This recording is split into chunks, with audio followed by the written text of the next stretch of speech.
I first heard about hidden Armenians when I was little, and it was more like a rumor of people saying, and I can't really remember the details, I was little. There were people saying in the community, I think I overheard it after church one Sunday,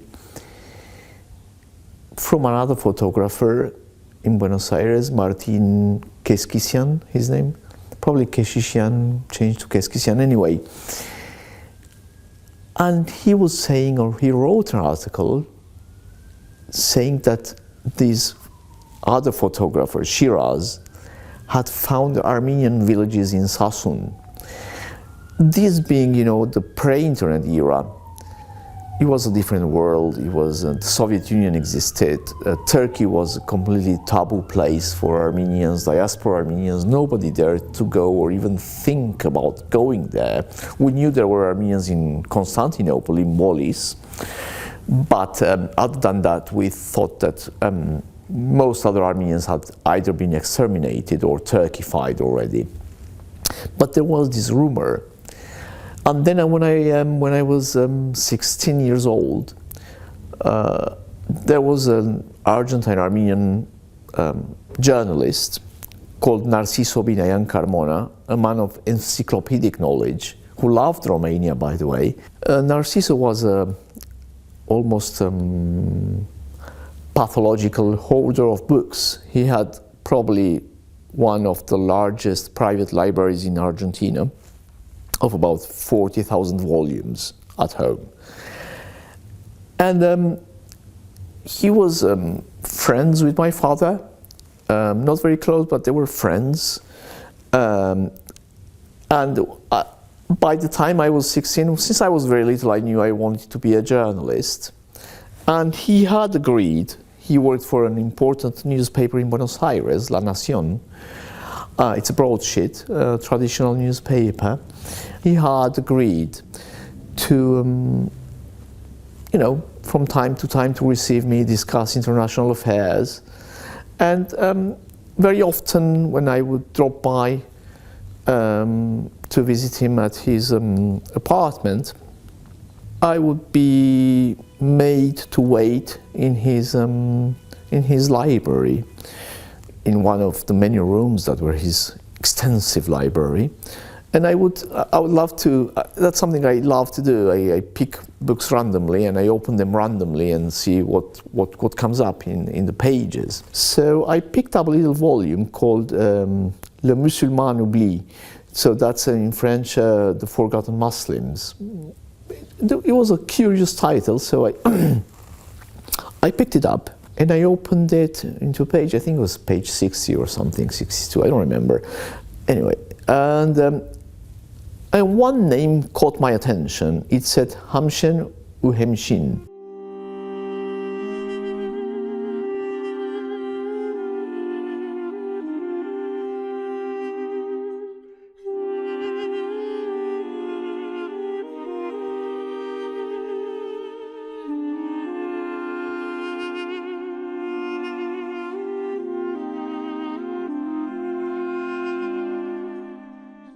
This book was about the Muslims of the Soviet Union. We're talking 1984, the Soviet Union existed. As you probably know, at the time, the Soviet Union was associated with Russia. So everybody thought of Soviet Union, okay, they're all Russians, or, different Russians, some with bigger noses and dark hair, but they're all more or less Russians. And whereas, everybody knew that it's multi-ethnic, everybody who knew something about Soviet Union knew that it's a multi-ethnic country. So anyway, I was wondering why there would be a Muslim population in the Soviet Union that was called Hamshen or Hemshin, which sounded to me Arabic. I don't speak Arabic, but my mother does. I was born in Syria, but I was very little when my family moved to Argentina. I never learned Arabic. But I knew the name or something that sounded like it, which is Hamsin, which in Arabic I think means 50.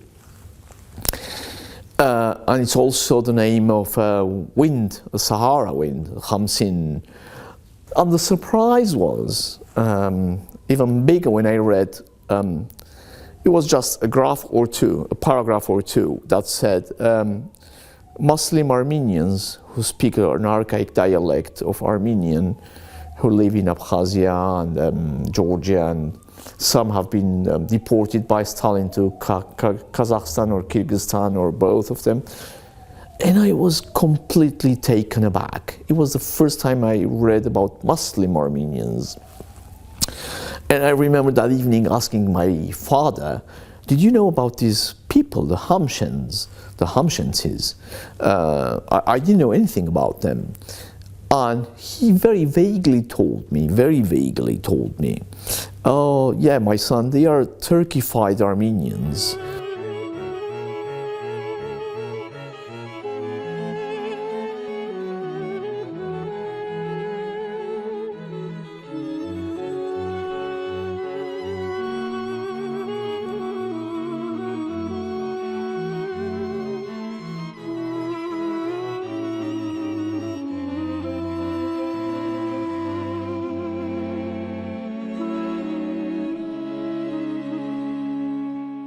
I met a Hamshensi, as it happens, filmmaker called Özcan Alper in New York at the Lincoln Center.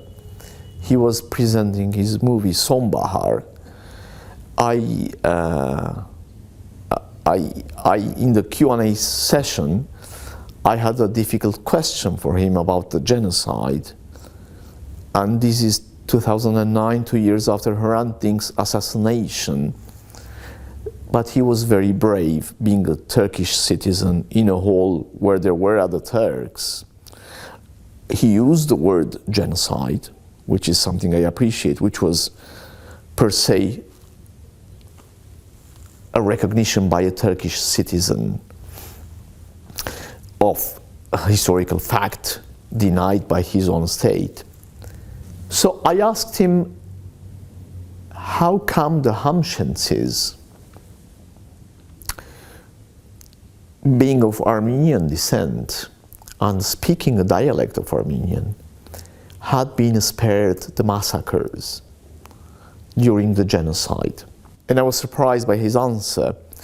So he basically told me that they had escaped the genocide because they lived in a very remote place. They were pretty much harmless. They had been Muslim for about 2 centuries by then, and they were considered assimilated. And then I approached him afterwards, and I told him that he was very brave. He told me something in Hamshetsnak, of which I only understood one word, Ahpar, brother. And I was very touched by that. And I remembered the promise, or the thing I had told my father, the promise I had made myself maybe, that I'm going to write a book about them, and that's how I did.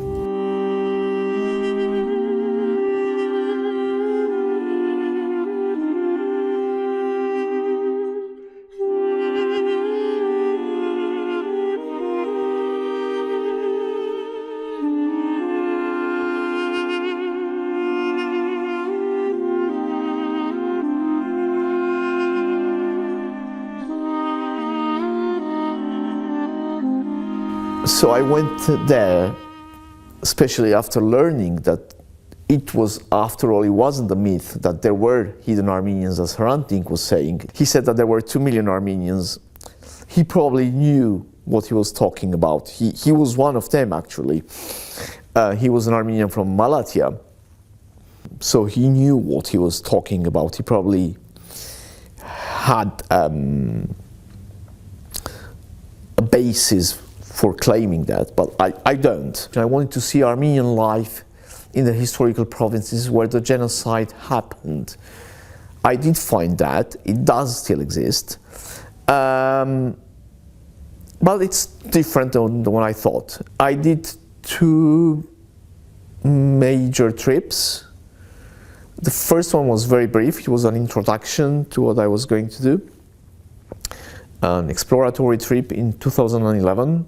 45 days, and I was there in 2013 and 14, traveling more extensively, staying longer in areas I wanted to explore more, like Sassoon, the Kranagert, which the Kurds and the Turks call Diyarbakir.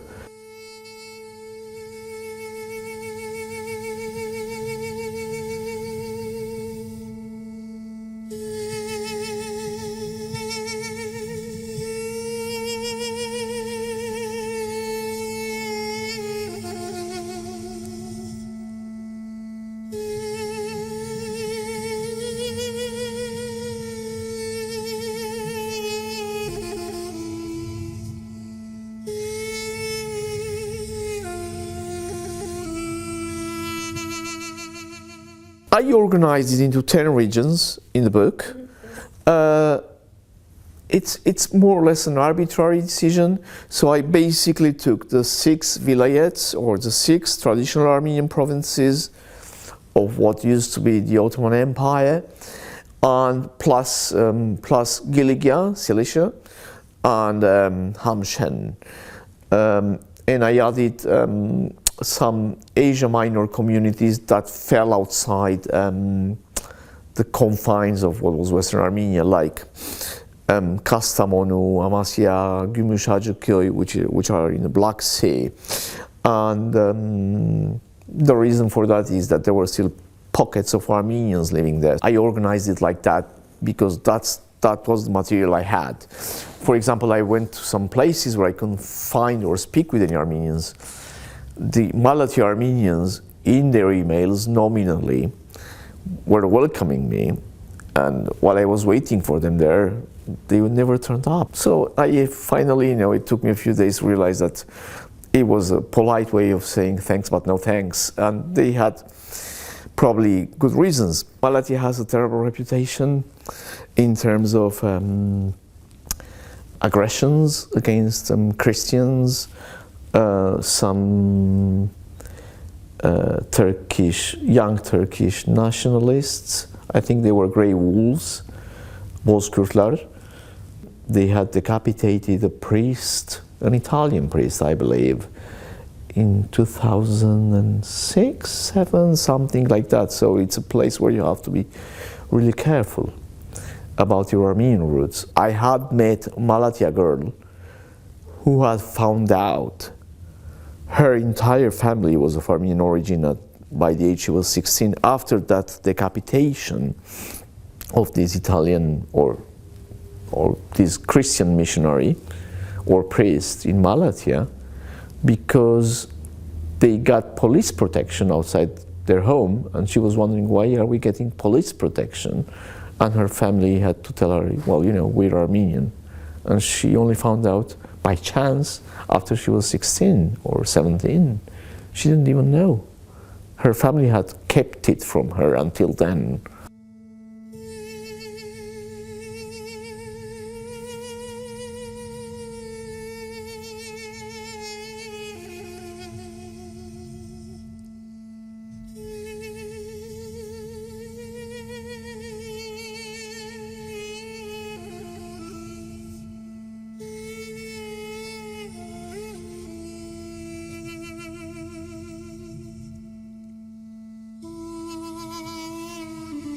I think every story that went into the book has its own merit. They come from survivors, they come from their descendants, but they also come, and this is interesting, from the descendants of perpetrators. I was in Hamshen with a friend I had made there, a Hamshensi. I'm not going to give his name, but let me call him, I'll give him a Turkish name. They all have Turkish names, but I'll call him Emre. Among the Hamshensis, you also find political currents that you find in Turkish society at large. So there are Hamshensis who are left, and when I say left, they are really hardcore left, hardcore Marxist-Leninists, like really hardcore ideologically, anti-religious, and they partly explain it, like most people in that part of the world, Armenia or the Middle East generally, they try to make you comfortable, and they would tell me the reason we are leftists is that because we know that we've been forcibly converted to Islam, so it's kind of a pushback against that. Emre was leftist, and you always found him drinking and playing cards with his friends or arguing over a Tavli Nardi game, backgammon. So one day with his friends, we went to camping site. So we sat in the bed of a pickup truck, Emre and I, and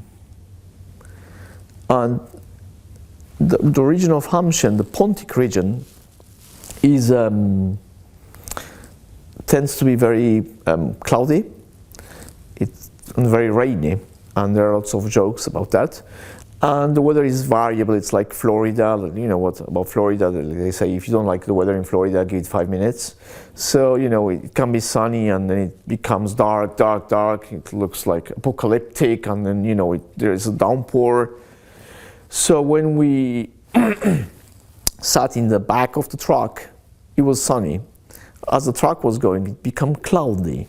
And there is something, I don't know if it happens to everybody, but you know, sometimes the weather affects our mood too. And as it began to, you know, as it was becoming cloudy, as the clouds were gathering, our mood, my mood and Emre's too, became gloomy. And I don't know why we started talking about childhood memories. And by the time I had been for a long time in Hamshen, among the Hamshensis, I was part of the local crowd. They would meet with them every day, and I already spoke their dialect. And he told me this story about his grandfather and his grandfather's friend gathering the children. For some reason in my memory, I have this, it was either they sat before the stove in winter, where they were making chai when they were making tea, or before the fireplace, and they were telling stories to Emre and his little friends. And Emre had, you know, big Armenian eyes, and he said they would tell them when they were little how Emre's grandfather and his friend pushed Armenians to their deaths in the genocide from a place called Cehennem Deresi, which would be the devil's abyss.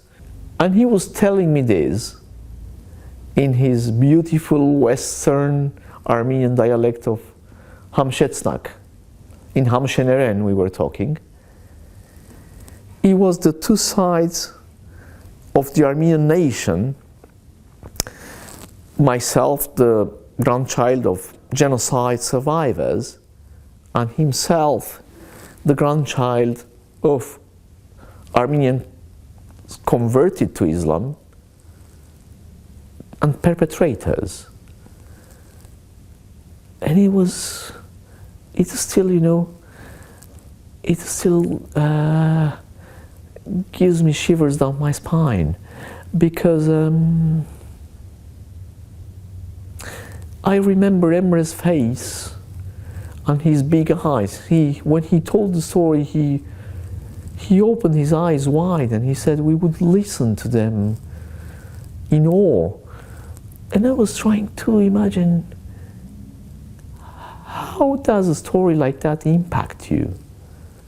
As my grandmother's stories did. My grandmother was not a sentimental person, I have to say. And I'm not saying this to pretend that we Armenians are civilized or look how nice we are. She passed away in 1999 when I was 31. In the 3 decades I knew her, only once I heard her, I don't remember over what, say one curse against the Turks. She, a genocide survivor, who remembered her little sister dying in the desert, who remembered her mom passing out and passing away in the desert, and being so numb because of starvation that she didn't feel anything over her own mother's death. For some reason, I only remember that she ate, she had somehow found in the garbage orange peels, and she would eat that. I remember she was thirsty. That's a constant among genocide survivors. They were all thirsty. They will tell you that. And she remembered when they arrived in Aleppo and lost track of her brother, and they didn't find each other until 1972. From 1915 until 1972. With her brother publishing every now and then in Armenian newspapers, as people did at the time, I'm looking for my sister, and he persevered, and he has kept a diary of the genocide.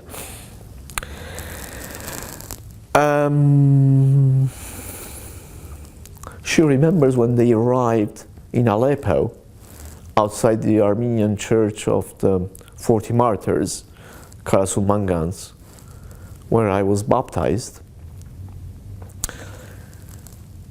There were every day piles of Armenians who were dying or had died, and a priest would come to give them their last extreme unction and bless them, and they would be taken away in carts. She remembered that scene. I remember that scene of these, her description of these piles of Armenian bodies every day. And she never said a bad thing about the Turks. She was not sentimental. And the same way she was telling me these stories, around the same time, Emre's grandfather was telling that. And he was a leftist, he was pro-Armenian, he was one of the quote-unquote good Hamshensis who supported the Armenians, who supported the genocide recognition. But I remember that story, you know, under the black clouds of the Black Sea.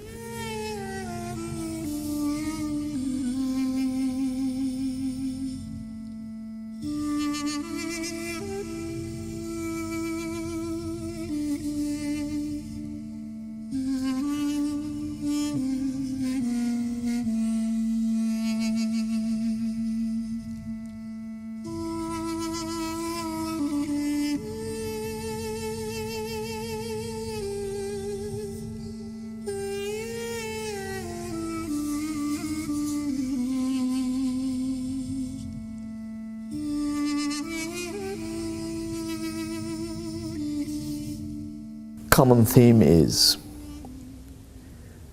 the struggle to come to terms with who you are in a hostile, inimical environment like Turkey. Turkey is not the country that tourists go and see. Even some of these characters I met, my interviewees, when the red light of the camera was blinking that I was recording, they would say, oh no, Turkey is changing, we're now brothers and things like that. And I remember it was in Sassoon, I believe, when I switched it off. Never trust them, they would tell me.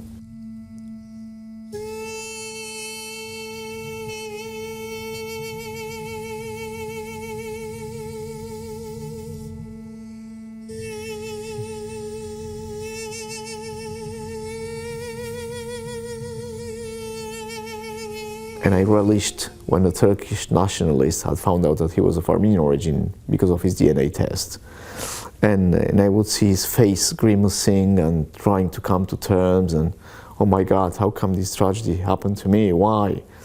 And I was very happy, and he was trying to find, you know, some redemption in that, and he was asking me, but is there any gene, he asked me this, is there any gene in the Armenian DNA that shows that they are good warriors or something like that? And I said, no. He was like, you know, feeling very miserable. Some others were embracing their identity. But it's always a struggle, because you live in that environment. There are lots of kids who revere Ataturk, Armenian kids, or love the Turkish flag, or want to become Turkish policemen or Turkish soldiers. And I was horrified. And I was saying, but there are surely better professions than being a Turkish soldier for an Armenian kid in Turkey. And they were surprised, no, I dream about serving my homeland. And they were perfect Armenians. And I remember this conversation in Sasun with this little kid, so well-mannered, so well-behaved, so educated. And he wanted to become a Turkish soldier. And discussing this with a Kurdish friend in Dikranagert, she told me, you know, why is that? Why so many? Because she had been a teacher, and she remembered Kurdish kids at the time of the Turkish repression of the Kurds in the bad years, you know, the lead years, as they say, of the 80s and 90s. There were lots of Kurdish kids who wanted to become Turkish policemen and soldiers. And she was surprised. Why? Why do you want to serve the enemy? It wasn't that. In the same way that kids born into families where some beloved member is sick want to become doctors to cure her, they want to become soldiers and policemen to protect their families. Instinctively they felt that, and they were right. If you have uniform, you can protect your family.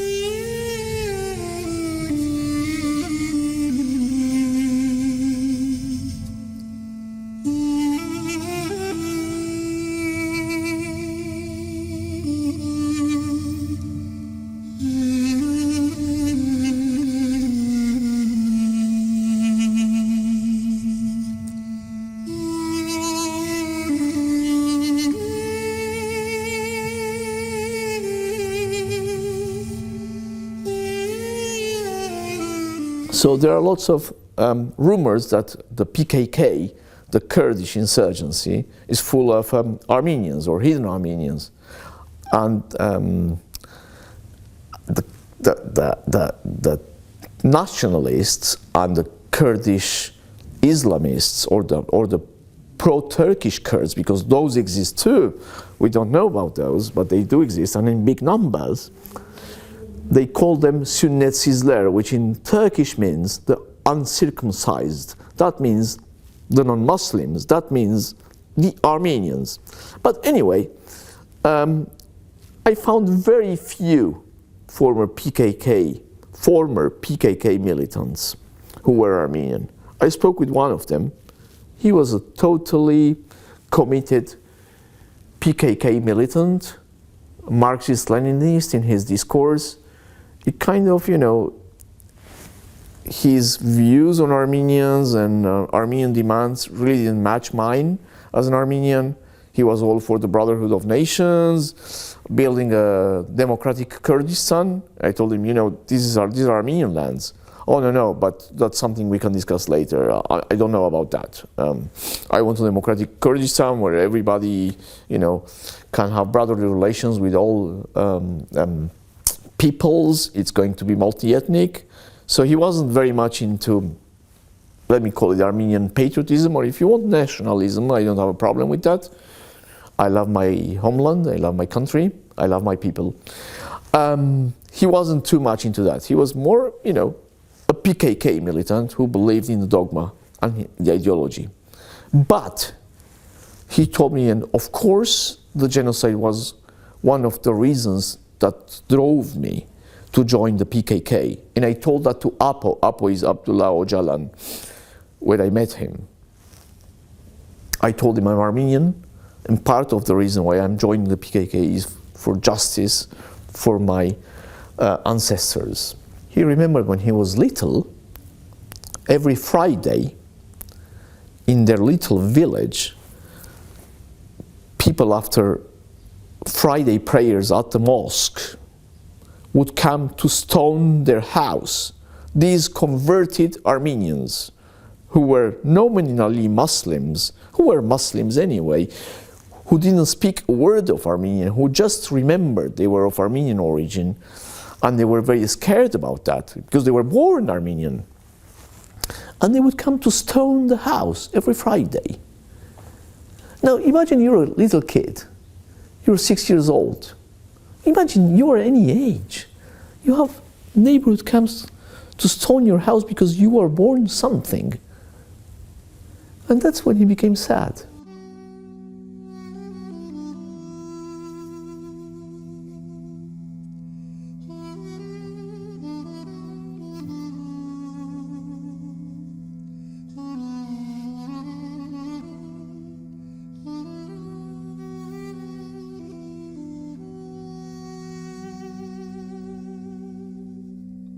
It's from a genocide survivor, Kirkor Olgasyan, in the village of Argat in Harpert, which the Turkish occupation name is Elazığ. And it's a sheet of paper with the surah, a verse from the Quran, or a chapter from the Quran, the Yasin Surah. It's one of the most enigmatic surahs from what I've read about the Quran. That's what the experts say anyway. I'm not an expert on Islamic theology.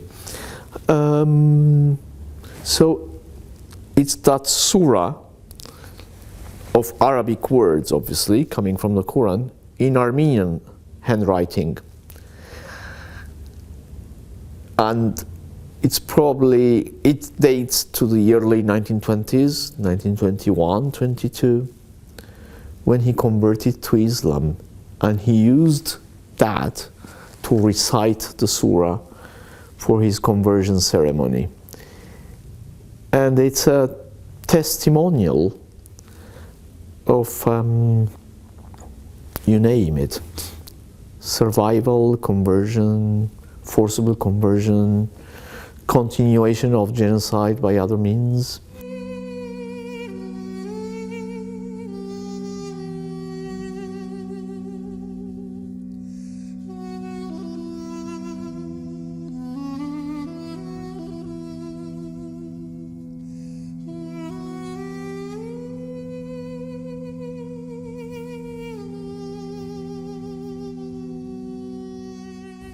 The registry to check on your ancestry is now open in Turkey, so anyone can go and check their ancestry to see if they are of Armenian origin, Jewish origin, Greek origin, or whatever origin. That was kind of a secret until Erdogan opened up the archives. I suspect they probably keep a tally of how many people are of Armenian descent. But there is a further complication, which is the following. There are lots of people in Turkey, and I did this randomly in Constantinople, in Bolis, while walking in the street, to get a sense. I would stop people on false pretexts, like looking for a street or a restaurant or a church or something, or a museum. And I would try to engage into conversation. Most people in Turkey are very friendly, very hospitable, especially with foreigners. And they'll be very keen to speak with you, to learn more about you. They are extremely hospitable and very helpful. And I would try to take advantage of that, to ask them, hey, look, you look a bit Armenian too. Oh, my grandmother was Armenian. Why do you say that? Oh, because your eyes or your nose. That's a lie, right? It's a white lie, but to get a sense. So, to put it roughly, I did this for, I don't know, a few days, most for a week, and not the entire day, because, you know, it's going to attract some attention. So, let me put it this way, like, out of 5, 1 or 2 would tell me, yes, my grandmother was Armenian. It's usually grandmother, because the men were exterminated or murdered.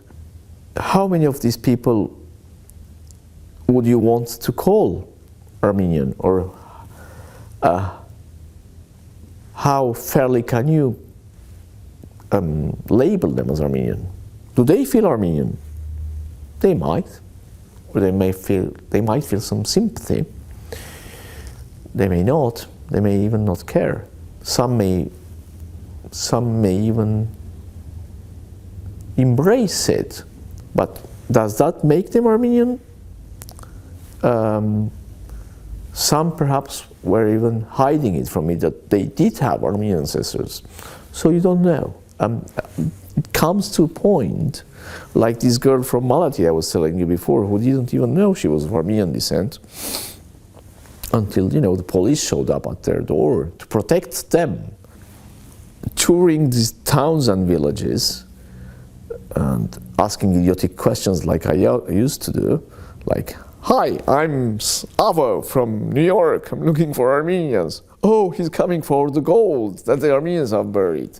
So, but, you know, after you weed out the trash answers, which are many in that part of the world, you do find some nuggets of gold. They would tell you, you know, there is an old lady called Navart, who lives in Kozluk.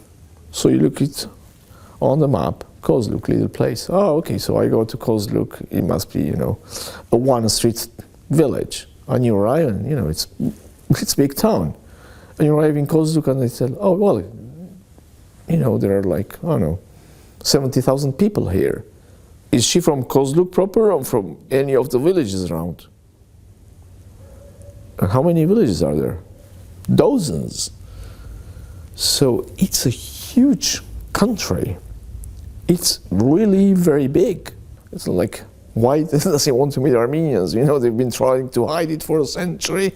And it did happen to me once in Dersim. I showed up, and unfortunately this man had just, I mean, a few hours before, I didn't know that, returned from the hospital after a heart attack. He was in his 70s, and he was scared. Why? How did he know I'm Armenian? I don't remember how I found he was Armenian, but it was like in a lost village. It was literally at the end of the road. I took a bus, a minibus, where the road ended. I was dropped there. It was like at the end of the road. And there were like 10 houses, mostly empty, because most people you have this situation in Turkey where most people in the interior migrate to the big cities, and they just leave the small towns, and they only came back for the summer, and it was winter, so there were like 2 or 3 people left in the village. And I asked, hey, there is this guy here who's Armenian. Ah, yes, it's right there. So I went in, and I was like, you know, introducing myself. These are the beginnings of my research, right? So then I got a little more subtle when I was, you know, freaking people out. And a woman opened the door, smiling. And when I asked, hey, I'm Armenian, is your dad Armenian, right? I was like, what? Come in. And she gave me a tea, and then she asked me to leave, basically. I remember her father, like, heaving. He was like, you know, very, very scared, and was like, oh, I'm sorry. No, just finish your tea and then go, and don't come back. And so, yeah, so I just had to leave. And he kept asking, how did he find out? I mean, in my presence, how did he find out I'm Armenian? He was very scared, and they think, you know, you come from the police or you're a spy, and, you know, it just, you can't blame them given our history in that place.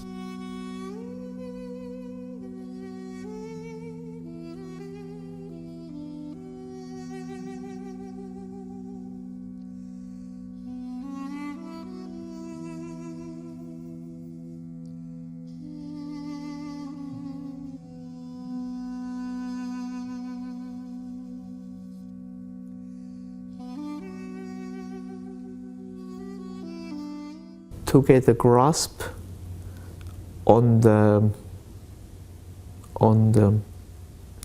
elasticity of identity.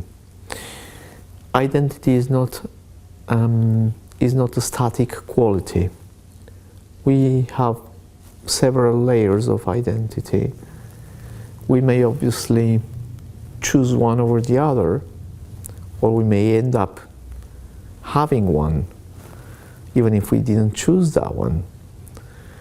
I am not sure I chose to be an Italian Armenian. I love Italy. That's a reason I live there. I married an Italian woman.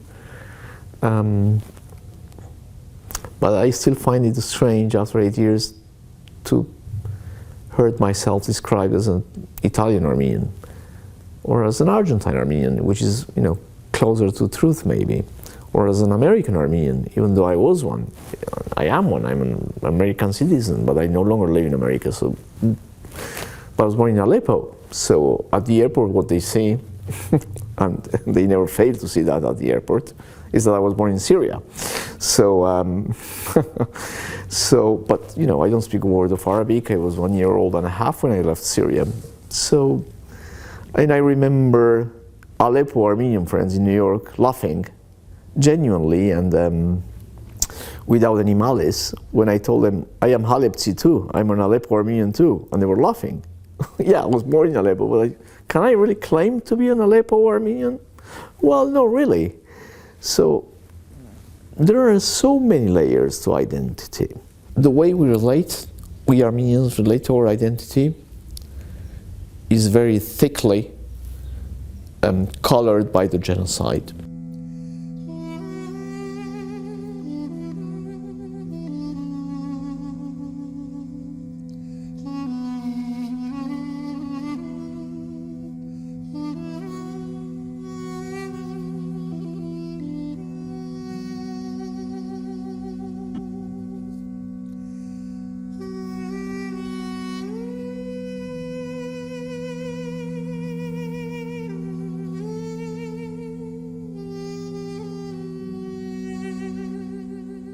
I'm not saying setting foot in Turkey again. I met wonderful Turks, non-Armenian Turks. I met wonderful Kurds. I met wonderful people there. I miss them every day. That land is part of my homeland. I regret it's called Turkey. I detest that it has the history that it does. I find their flag offensive because of the crimes perpetrated under that flag that are still being committed against my people and against so many other nations, including Greece, Cyprus, the Kurds. I don't forgive myself and I don't forget. First reason is because nobody has, apologized for that. And an apology would do nothing at this point. It's too little, too late. And number two is Turkey has remained an unreconstructed, victorious, successful, genocidal nation and state. And I am choosing my words here. I'm fully aware of what I'm saying. Turkey is built on conquest and genocide. The totality of Turkey is land conquered from other people. Turkey is built on pillaged wealth and on the death of the indigenous native nations. It's something they not only boast about, they have been extremely successful with that. And that's why they have no incentive to change. Most of the people I met in Turkey are wonderful people, wonderful. They're among the most wonderful people I've met. And I'm not exaggerating here, I have no reason to do that. I have a very clear position on what I feel for my homeland and for my nation. But I met splendid people in Turkey, most of the time.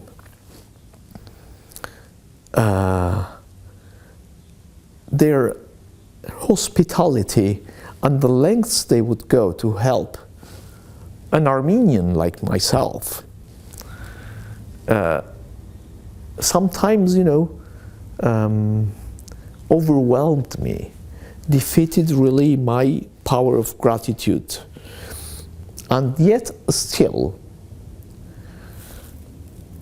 when you have a country foundationally built on genocide, that changes a lot of things, because that's the primary source of their power.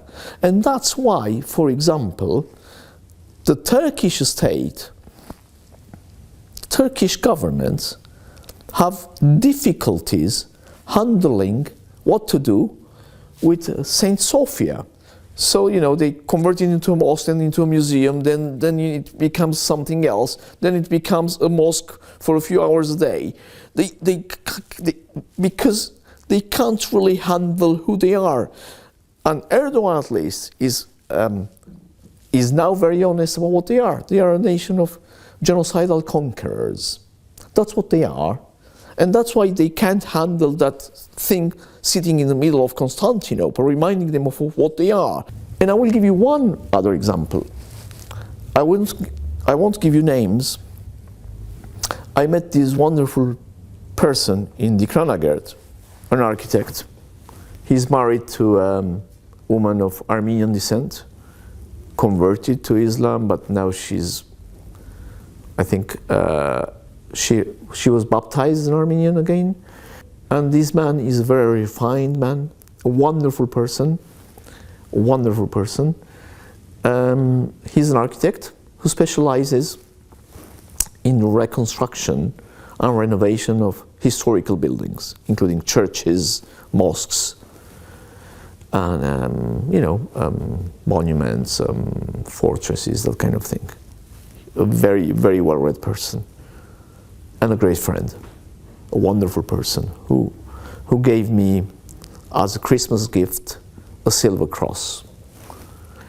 This person, a Turk from Constantinople, who now lives, in Dikranagert, which is something, for the few and brave, being a Turk living in Dikranagert, the city of majority Kurds, it takes guts. And I know what it is, but when you are in Dikranagert, or Diyarbakir as they call it, immediately it's like an animal feeling. You realize who is who's a Kurd, who's a Turk. And he stands out, he's red-haired, has these pasha-type mustaches, so just he looks like, a sultan. Very nice guy.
He's so nice and so brave that, not being an Armenian,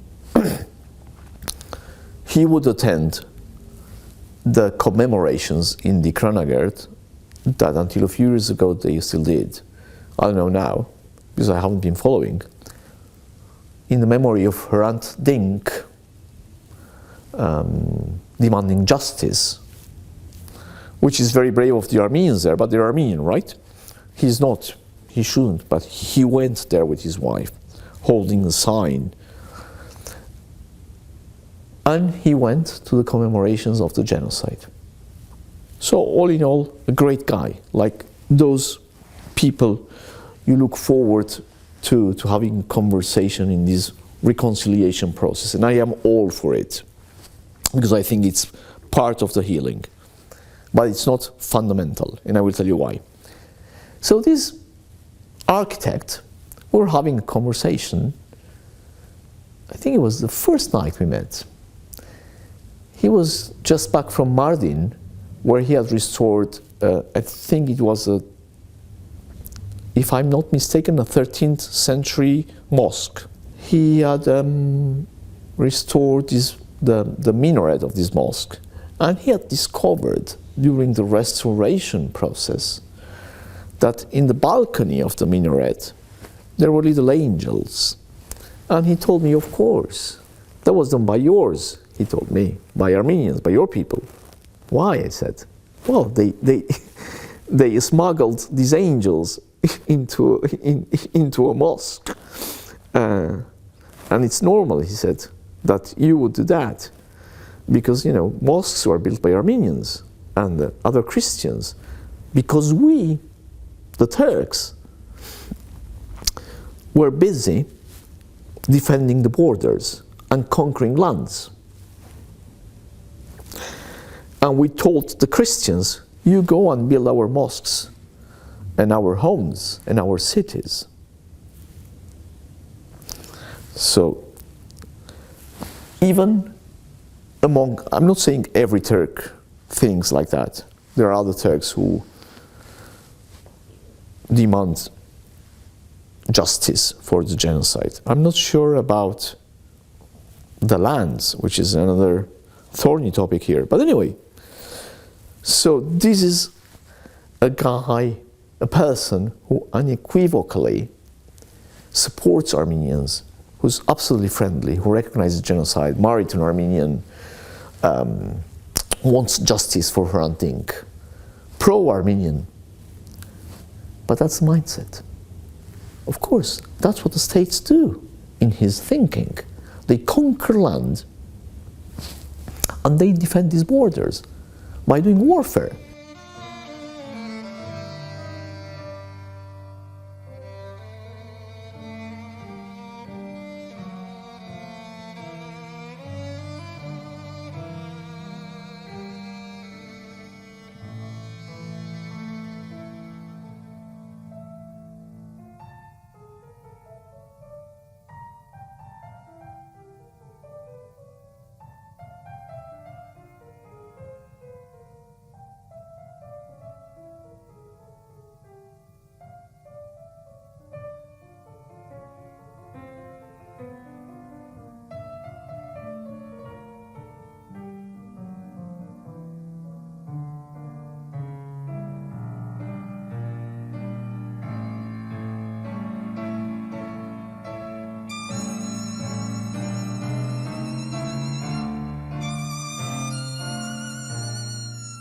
In a country that has been educated like that, not only for 80 years, but for centuries, that's what the states do.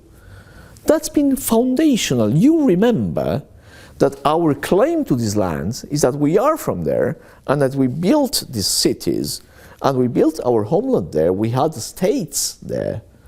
Whereas their claim on those lands is that they conquered them. So that's the source of legitimacy for them. And that's never going to change. Unless they renounce being what they are, it's not going to change. And the reason it's not going to change is that if Turkey changes, it stops being what it is. It falls apart the minute it changes. That's why it always reverts to a repressive, genocidal and murderous state. Because that's what it is. Remember that when Erdogan came to power, he was very liberal. He took a very friendly approach to Armenians. I was very optimistic. And I did my book in that window of opportunity. I was so worried with this book when I started working on it, that I feared that by the time I finish it, it's going to have a ridiculous name, because there's not going to be any more hidden Armenia, no secret nation. Until, I stayed there I imbibed what Turkey is, their mentality, and even these wonderful people. Don't forget that that's the source of their legitimacy. They conquered these lands, that's what the states do, and you'll have tons of stories like that, even in history books.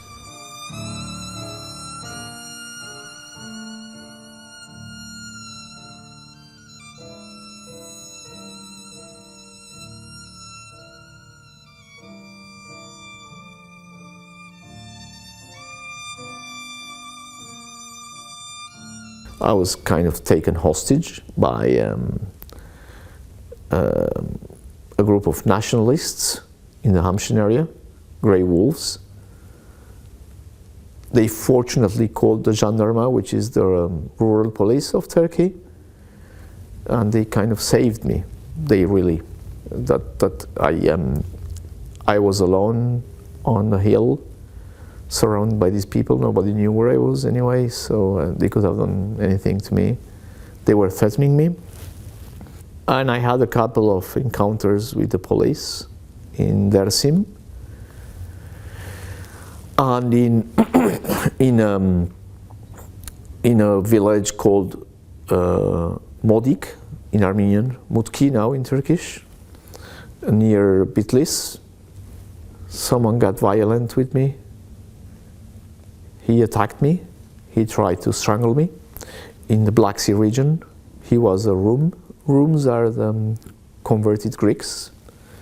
He was a little drunk, but Hamşinci friends had a runaway car ready for me, so they separated me and they, just whisked me away into the car and we ran away.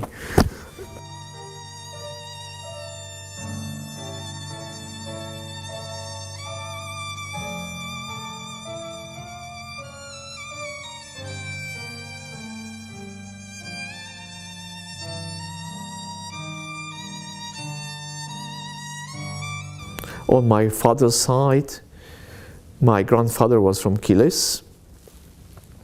An interesting story is that his father, my great-grandfather, was murdered in the massacres of Kilis of, I think it was 1895.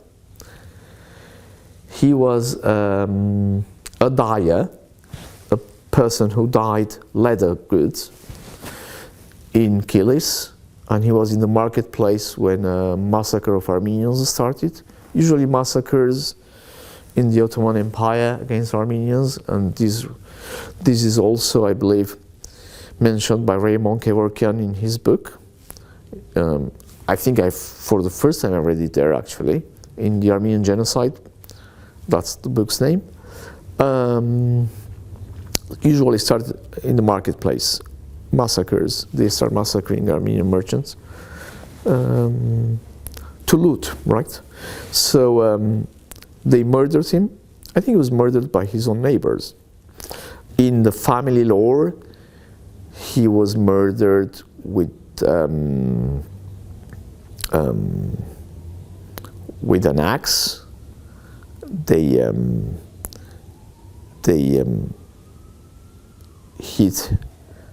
They hit him with an axe on his forehead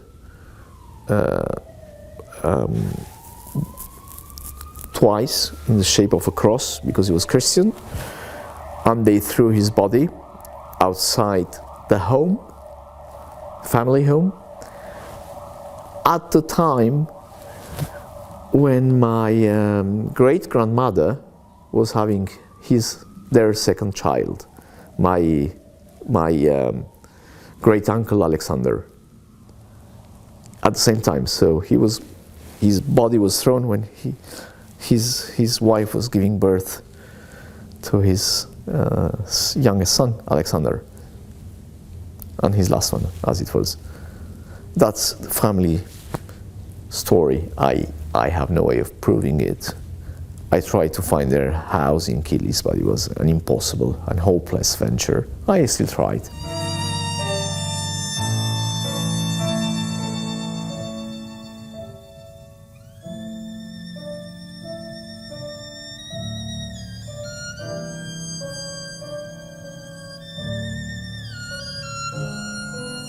It's a strange story. They ended up in Damascus somehow, which was not a common destination for survivors.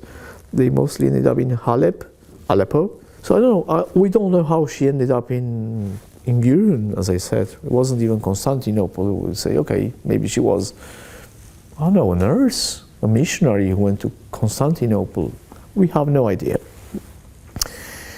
And the only reason I know about this is that while I was visiting my grandmother's apartment in 1999 in Yerevan, there were the photos of two elderly people hanging on the wall.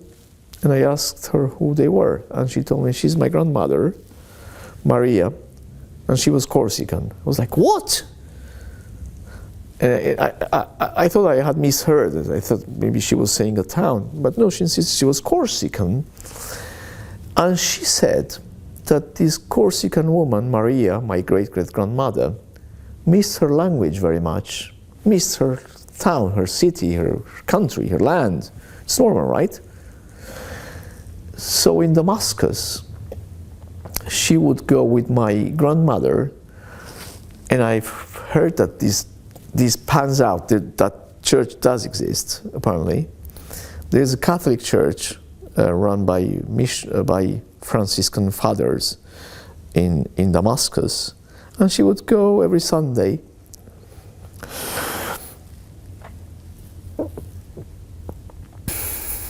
with my grandmother to visit these Franciscan Italian fathers to speak Italian.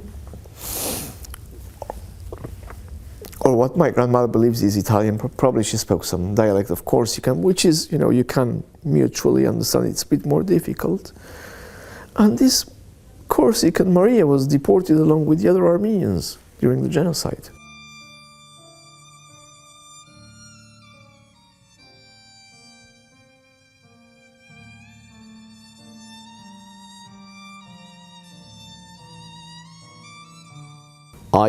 I knew very little about Romanian Armenians. I grew up in Argentina, where there were some Romanian Armenians, very prominent ones. The names that come to mind are Vart Baronian, Seferian, Yesayan too. They were a seminal community for Argentine Armenians. They built a church, which is almost a copy of this one. It's based on the blueprints of this church, actually, from what I know. As I said earlier, when I walked into this church in December of 1998, I felt an incredible familiarity, which really felt like somewhere else. And I attributed it to being winter. When I see an Armenian flag and I see an Armenian church, I always get emotional, especially when I'm abroad. So I attributed it to that. There was an Armenian widow there, which was very touching, speaking with her. She had just lost her husband and she'd come to pray for him. She was alone in the church. It was dark, I remember that. But I felt incredible familiarity, which I never understood until I spoke with my good friend, Vartan Mathiosian. We were talking about something else, and he said, you know that the Armenian Cathedral of Buenos Aires, St. Gregory the Illuminator, is based on the blueprints of the Bucharest Cathedral. Oh, that's why, I told him. It feels the same. It really feels like a clone. You walked into it, and Jesus, I've been here before, and it was the first time. So the Romanian Armenians, in Argentina and elsewhere, had a reputation for being refined, well-read people, and that was my experience too. That was my experience too in New York too, where there is a sizable Romanian community. Of a later period, the Romanian Armenians of New York are a part of a wave that left Romania in the 60s. I didn't know about this when I first came in 1998. I don't understand Romanian, but if you speak a Latin language, you pick words here and there. And I was watching the news in my hotel, and I saw, I think he was a lawmaker at the time. I see Varujan Voscanyan. I was like, what?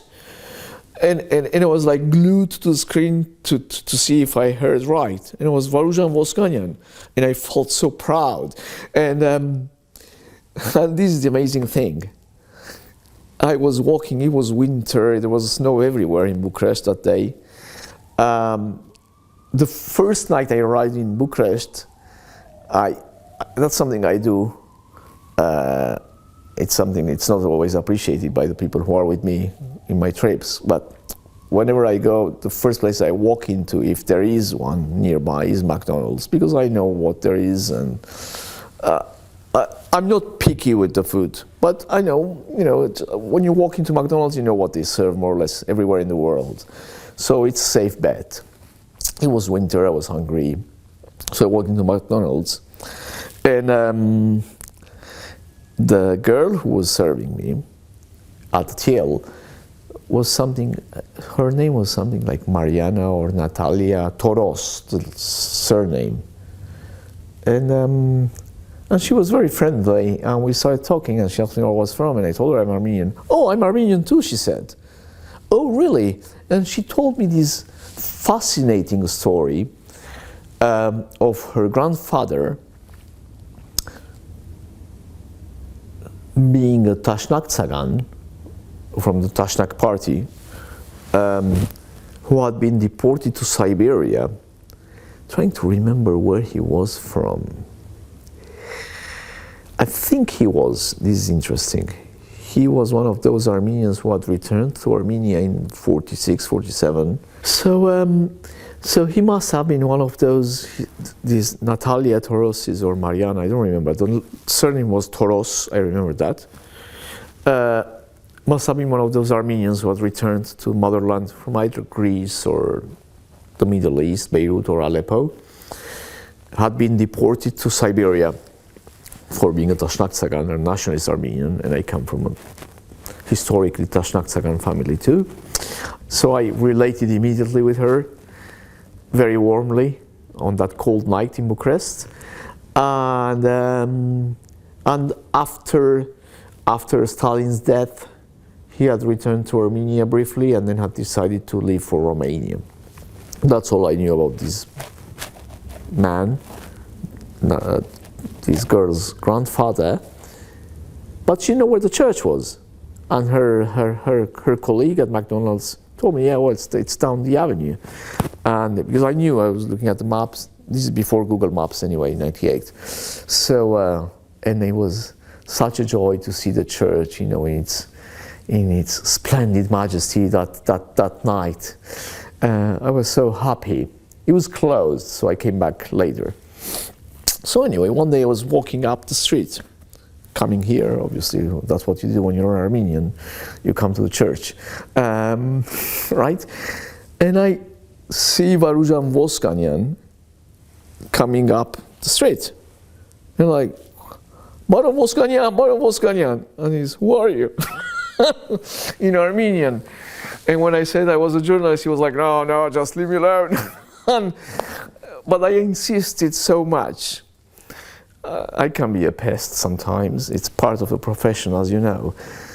So he agreed to give me an interview later in the day, and I came to his offices. He was somewhere nearby, I remember. And we sat down for, I think, 2 hours. It was a very good interview. And I wrote a story. It was published in La Nación. I was amazed by the collection you have here. It's mind-boggling what you have.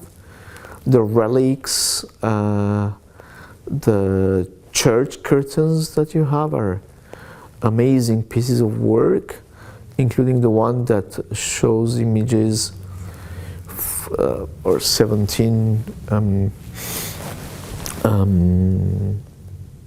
groups of images, a group of 17 images of St. Gregory's Calvary in Horvirab.